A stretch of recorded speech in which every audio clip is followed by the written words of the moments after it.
नमस्कार दोस्तों, मेरा नाम है मुकेश और आप देख रहे हैं मेरा यूट्यूब चैनल सिविल राज स्टडी।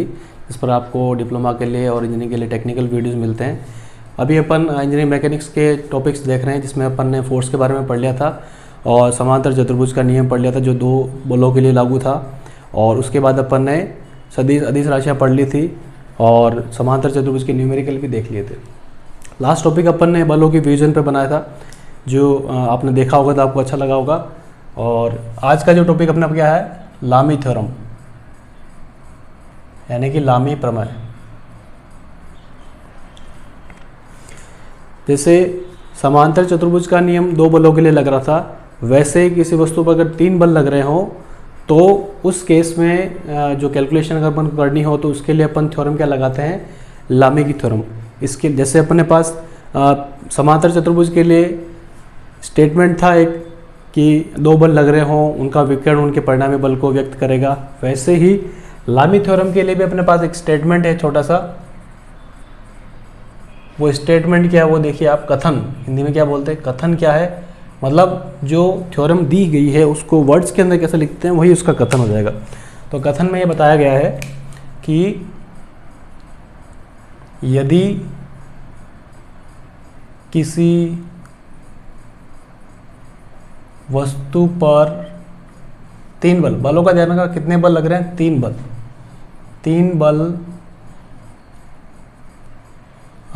बल लग रहे हों तो प्रत्येक बल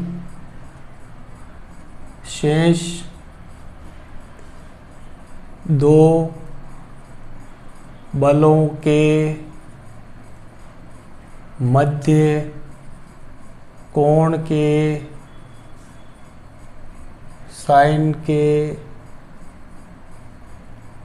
समानुपाती होता है। स्टेटमेंट देखकर आपको ज़्यादा समझ में नहीं आएगा, मैं डायग्राम बनाऊंगा तब आपको जाके इसमें समझ में आएगा कि भाई स्टेटमेंट आखिर क्या कह रहा है। ठीक है, देखो स्टेटमेंट लिखा हुआ है कि यदि किसी वस्तु पर तीन बल लग रहे हो तो पहले क्या करते हैं, अपन तीन बल लगा देते हैं। मान लीजिए इस पर एक बल लग रहा है ऐसे, एक बल तो लग रहा है ऐसे, दूसरा बल लग रहा है ऐसे और तीसरा बल ऐसा लग रहा है। अपन सिमेट्रिक मान लेते हैं थोड़ा सा, तीन बल लग रहे हैं। ठीक है, तीनों के बीच में कोई ना कोई एंगल होगा। ठीक है, एंगल ले लेता हूं मैं, इसको मैं ले लेता हूं, देखिए इसको अल्फा, बीटा और गामा। ठीक है, तीनों एंगल को योग करेंगे तो एक राउंड पूरा हो जाएगा, एक चक्कर होने के बाद ये 360 डिग्री हो जाएगा। ठीक है, 360 डिग्री का। लेकिन अभी उससे अपन को कोई मतलब नहीं है, अभी अपन को क्या करना है, इसमें जो थ्योरम लगी हुई है वो किस तरह से काम करती है वो देखो। एक बल मैंने ये ले लिया, दूसरा बल मैंने ले लिया ये, और तीसरा बल क्या ले लिया, ये। ठीक है, किसी वस्तु पर तीन बल लग रहे हों तो प्रत्येक बल के लिए, मतलब कोई भी बल ले लो एक बात, प्रत्येक बल, मान ला कि मैं F1 ले लेता हूं, प्रत्येक बल शेष दो बलों के मध्य, यानी कि एक बल, प्रत्येक बल में से कोई एक बल मैंने ये ले लिया और शेष बचे हुए बल यानी कि F3 और F2 की बात कर रहे हैं, तो इनके मध्य का जो कोण है यानी कि अल्फा, इसका साइन लो उसके समानुपाती रहेगा। यानी कि F1 जो है वो प्रोपोर्शनल है साइन अल्फा के। ठीक है, ये अल्फा समानुपाती के चिन्ह के लिए लगाया मैंने। ठीक है, और अगर जब मैं इसको बराबर करना चाहूँगा तो मैं कैसे लिखूँगा, F1 के साइन अल्फा, के कोई भी कांस्टेंट है। ठीक है, ये तो मैंने F1 के लिए लिखा। ऐसे ही सेम डेफिनेशन का यूज़ करके मैं क्या करता हूँ, F2 के लिए भी लिख देता हूँ। F2 के लिए ये साइन लगा दिया। ठीक है, F2 की बात करेंगे तो शेष बचे हुए बल कौन से हो जाएंगे, F3 और F1। ठीक है, और इनके बीच का एंगल क्या है, बीटा, तो साइन बीटा जाएगा। ऐसे ही इसमें भी क्या आ जाएगा, F2 इक्वल टू के साइन अल्फा। ठीक है, अब बचा हुआ तीसरा बल, तीसरे बल की बात कर लेते हैं, अल्फा साइन।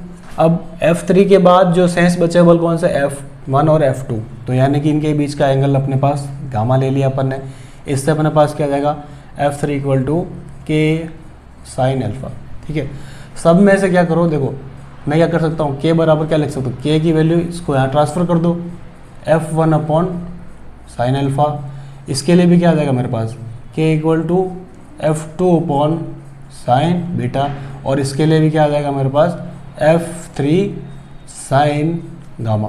ठीक है, सब में कांस्टेंट लगा हुआ है, अपने एक सिस्टम की बात कर रहे हैं तो सबके लिए कांस्टेंट सेम सेम हो जाएगा। ठीक है, तो जब के इधर बराबर है, सेम है सब में, तो ये आपस में बराबर हो जाएंगे। ठीक है, तो अपने पास जो लामी थ्योरम का स्टेटमेंट है उसके बाद जो फॉर्मूला निकल के आता है वो क्या आता है, F1 बटा sine alpha equal to F2 बटा sign beta equal to F3 बटा साइन गामा। ये है अपना फॉर्मूला। स्टेटमेंट बोलना हो तो क्या लिखोगे, तीन बल लग रहे हो किसी वस्तु पर और प्रत्येक बल क्या होगा, बचे हुए दो बलों के मध्य के कोण के साइन के समानुपाती, जो कि ऐसा होता है। अगर मान लीजिए आपसे छोटा क्वेश्चन पूछ ले 3 नंबर के अंदर, ठीक है, तब आपको कम से कम इतना करना है, स्टेटमेंट लिखना है, आपको डायग्राम बनाना है, और उसके बाद जो स्टेटमेंट बोला उसको मैंने फॉर्मूला में ऐसे लिखा, उससे मैंने के की वैल्यू निकाल ली, फिर सब में क्या आ गया तो सबको आपस में बराबर करके ये अपने पास लामी का फॉर्मूला आ गया। ठीक है, ये स्टेटमेंट के अंदर है और ये किसके अंदर, फॉर्मूले के रूप में। ठीक है, इसी का यूज़ करके अपन लामी थ्योरम के कुछ न्यूमेरिकल करेंगे। ठीक है, अब जैसे समांतर चतुर्भुज का नियम 2 बलों के लिए लागू होता है, वैसे ही ये 3 बलों के लिए ही लगेगा। 3 बल से ज़्यादा होने पर क्या होगा, वो अपन काम में नहीं ले सकते, उसके लिए कोई और थ्योरम लगानी पड़ेगी और कैलकुलेशन अलग से करनी पड़ेगी उसके लिए। ठीक है, तो ये अपने पास क्या होगा, लामी थ्योरम का एक छोटा सा ब्रीफ डिस्क्रिप्शन आ गया, जिसको आप एग्ज़ाम में आपके काफ़ी इम्पोर्टेंट रहेगा। ठीक है, इसको भी आप देखें, अगर आपको इसमें कोई दिक्कत आती है तो मैं इसमें वैसे अपन बार बार जब इस फॉर्मूले का यूज़ करेंगे तो अपन को फॉर्मूला भी याद हो जाएगा, स्टेटमेंट भी याद हो जाएगा और इसके न्यूमेरिकल भी अपन सॉल्व कर पाएंगे। ठीक है, तो अपन ने स्टेटमेंट देख लिया, अपन ने फॉर्मूला देख लिया, अब अपन इसके कुछ न्यूमेरिकल ट्राई करते हैं। ठीक है,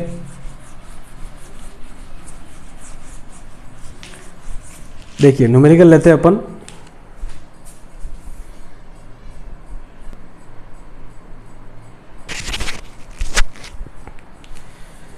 तो लामी थ्योरम पर बेस्ड अपने पास एक न्यूमेरिकल है। न्यूमेरिकल में क्या दिया हुआ है, एक 2000 न्यूटन का भार 2 चेन AC व BC पर लटका रखा है। ठीक है, अपन इसको AC और BC बोल देते हैं, ABC। 2 चेन का नाम इसने दे दिया AC और BC, ये AC है और ये BC है। ठीक है, पर लटका रखा है, 2000 न्यूटन का भार 2 चेन के सहारे लटका रखा है। प्रत्येक चेन में तनाव ज्ञात कीजिए। ठीक है, एक चेन ये है, एक चेन ये है, तनाव किस तरह से आएगा इसमें, दूर की तरफ, ऐसे तनाव आ गया इसके अंदर। इसको तनाव को अपन क्या बोल देते हैं, क्वेश्चन में सिर्फ ये डायग्राम दिया हुआ है, T1 और T2 मैं अपनी तरफ से ले रहा हूँ ताकि मेरे को क्वेश्चन में आसानी हो सके।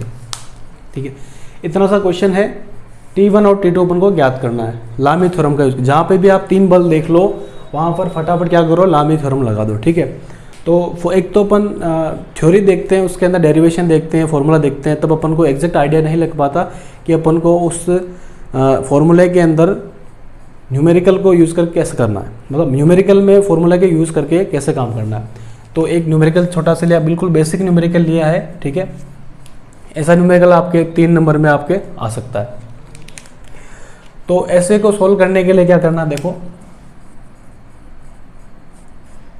पहले तो T1 और T2 लगा दो इस तरह से। ठीक है, इसके बाद लामी थ्योरम को सोल्व करने के लिए पहले फाइंड करो कि 3 फोर्स कौन से। देखो T1 इसमें तनाव है, T2 इसमें तनाव है। ठीक है, इसके बाद यहाँ से बांध के जो ये वाली चेन या फिर डोरी जो भी है, इसमें भी 2000 न्यूटन का भार नीचे लटक रहा है।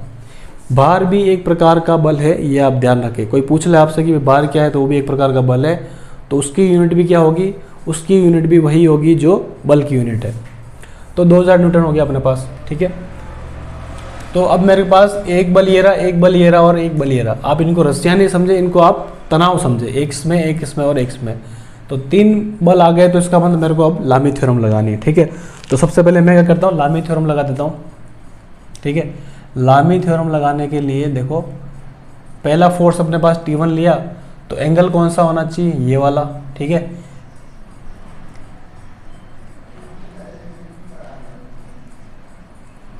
T2 अपॉन साइन बीटा और इसको मैं क्या लूँगा, W बोलूँगा इसको मैं, वेट, ये बाहर है ना इसलिए इसको वेट ले लिया मैंने, साइन गामा।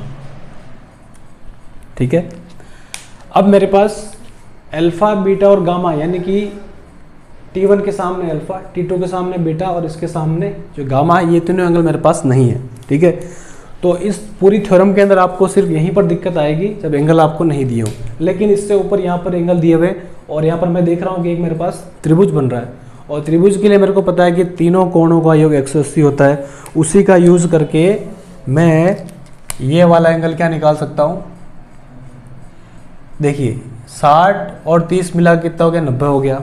ठीक है, और पूरे एंगल का योग कितना होता है, तीनों एंगल का योग होता है 180 डिग्री, तो ये मिला के 90 हो गया, तो बचेगा अपने पास कितना, 90 का, यानी कि ये एंगल मेरे पास 90 डिग्री आ गया। ठीक है, अब इसके बाद ये वाला तो मैंने इसका निकाल दिया, इसके बाद थोड़ा दिमाग लगाना पड़ेगा आपको कि मैं बाकी वाला फोर्स कैसे निकालूं। इसके लिए आप क्या करोगे, ऐसे जब यहाँ पे एंगल दिए हों तो इस पॉइंट से जहाँ से T1, T2 और W तीनों जुड़े हुए हैं, उसी पॉइंट पे एक क्षैतिज लाइन, हॉरिजेंटल लाइन खींचेंगे ऐसे, इस तरह से एक हॉरिजेंटल लाइन खींच दो। ठीक है, जो कि इस AB लाइन के पैरेलल होगी। पैरेलल होने से क्या होगा, अगर दो पैरेलल लाइन को एक कोई लाइन काटती है तो ये वाला एंगल इसके बराबर हो जाएगा, ये वाला एंगल इसके बराबर और ये वाला एंगल इसके बराबर हो जाएगा। तो देखो, अब ये 60 है तो ये भी 60 है और ये 30 है तो ये भी 30 है, लेकिन फिर भी मेरे को जो एंगल चाहिए वो कौन सा एंगल है, ये वाला एंगल चाहिए मेरे को एक बार ये आ गया, ये मेरे को चाहिए और ये मेरे को चाहिए। ठीक है, ये अभी तक मेरे को नहीं मिले। तो अब देखो, जब मैंने इसको क्षैतिज लाइन खींची तो ये तो वर्टिकली होगी, तो ये वाला एंगल मेरे पास कितना रहेगा, 90 डिग्री। ये भी ध्यान रखें, दोनों तरफ क्या हो जाएगा, 90 हो जाएगा। तो अब देखो, W1 के सामने मैंने एंगल लिया हुआ है गामा। ठीक है, तो मेरे पास गामा कितना आ गया, गामा सीधा सीधा आ गया, गामा इसके सामने क्या 90 डिग्री का कोण, ये मैंने निकाल दिया था। ठीक है, इसके बाद मैंने बीटा की बात करते हैं अपन, जो अच्छा गामा मैंने निकाले ये वाला। ठीक है, उसके बाद T1 के सामने कौन सा एंगल है, अल्फा है। T1 के सामने अल्फा एंगल, अल्फा कैसे निकलेगा, अब ये मेरे पास है और ये 90 है, तो इन दोनों को जोड़ लो तो अल्फा कितना आ जाएगा मेरे पास, 90 प्लस 60। ठीक है, तो ये कितना आ गया, 150 डिग्री आ गया। ठीक है, ऐसे ही तीसरा वाला एंगल भी निकाल लो, जैसे ये 90 प्लस 60 किया तो ये 90 प्लस 30 हो जाएगा, यानी कि जो बचा हुआ एंगल कौन सा है, बीटा, तो 90 प्लस 30 डिग्री, ये अपने मेरे पास कितना आ गया, 120 डिग्री। अब मेरे पास तीनों एंगल आ गए, जब तीनों एंगल आ गए तो मैंने इसमें वैल्यू को पुट करना है और मेरे को आंसर निकालना है। ठीक है, तो देखो इसमें मैं वैल्यूज रख देता हूँ। T1 मेरे को नहीं पता तो T1 ऐसे ही लिख दिया, लेकिन अल्फ़ा मैंने निकाल दिया तो अल्फ़ा की वैल्यू कितनी निकाली, 150 डिग्री। ठीक है, इक्वल टू T2 भी मेरे को नहीं पता तो T2 मैं नहीं ऐसे के लिख देता हूँ, और इसके बाद बीटा की वैल्यू कितनी है मेरे पास, 120 डिग्री। उसके बाद जो W है वो कितना है मेरे पास, 2000 है, तो मैं इसको 2000 लिख देता हूँ, और बटा में क्या आ जाएगा मेरे पास, साइन गामा, जो कि 90 डिग्री है। ठीक है, अब क्योंकि तीनों चीज़ें आपस में एक दूसरे के बराबर है तो मैं क्या करूँगा, एक बार तो मैं क्या लूँगा, इसको और इसको लूँगा, एक बार क्या लूँगा, इसको लूँगा तो T1 निकल जाएगा, और दूसरी बार क्या लूँगा मैं, इसको और इसको लूँगा तो मेरे पास T2 की वैल्यू आ जाएगी। देखते हैं कैसा आता है ये। ठीक है, देखो पहला वाला लेता हूँ मैं, उससे मेरे पास क्या आएगा, T1 इक्वल टू T पहले लिख देता हूँ, T1 upon sine 150 degree equal to 2000 upon sine 90 degree. ठीक है, यहाँ से T1 कितना आ जाएगा, देखो T1 के डिवाइड में है तो उधर जाके क्या मल्टीप्लाई हो जाएगा, 2000 into sine 150 degree upon sine 90 degree. अब इसको सॉल्व कर लेते हैं अपन। इसको सॉल्व करने के लिए आपको कैलकुलेटर की ज़रूरत भी पड़ सकती है, किसी को 90 की वैल्यू तो आसान है, साइन 90 क्या आ गया मेरे पास, 1 आ जाएगा। ऐसे ही साइन 150 की वैल्यू कैसे निकालो? देखो अगर आपको याद है तो डायरेक्ट लिख सकते हो, नहीं तो आपको एग्जाम में कैलकुलेटर अलाउ होता है, आप उसका भी यूज़ कर सकते हो। ठीक है, तो जब फटाफट अपन कर लेते हैं इसका।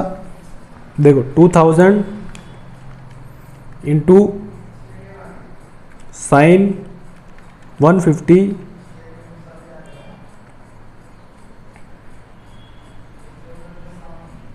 ये आता है मेरे पास 1000। ये मेरे पास कितना आ गया? 1000। T1 मेरे पास कितना आ गया? 1000 न्यूटन। ठीक है, एक वैल्यू मैंने निकाल ली।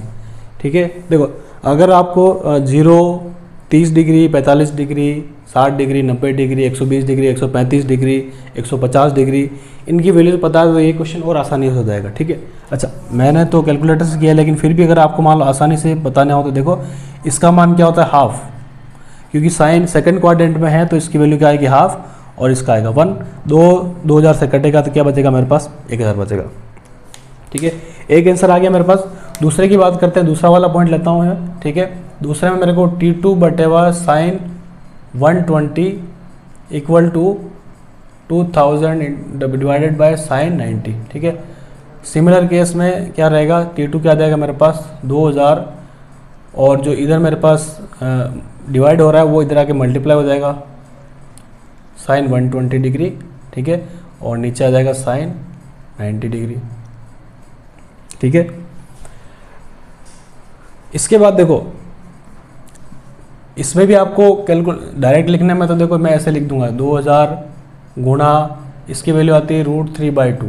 ठीक है, और डिवाइडेड बाय 1, साइन 90 की वैल्यू क्या आती है? 1 आती है, तो इससे √3 आ रहा है, तो इसको भी अपन सोल्व कर लेते हैं। कितना आता है? ये मेरे पास आता है 1732.05। ये मेरे पास आ गया 1732.05 न्यूटन। ठीक है, T2 आ गया।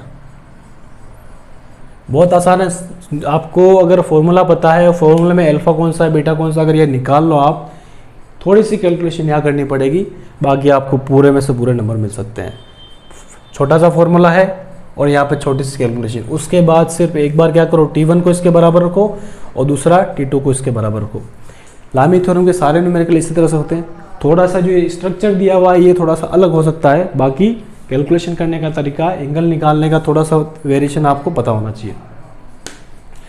तो अपन ने ये न्यूमेरिकल किया, बिल्कुल बेसिक न्यूमेरिकल किया है, और ऐसा भी आपके एग्जाम में आने की काफ़ी संभावना है, तो इसको भी आप अच्छे से तैयार कर लो।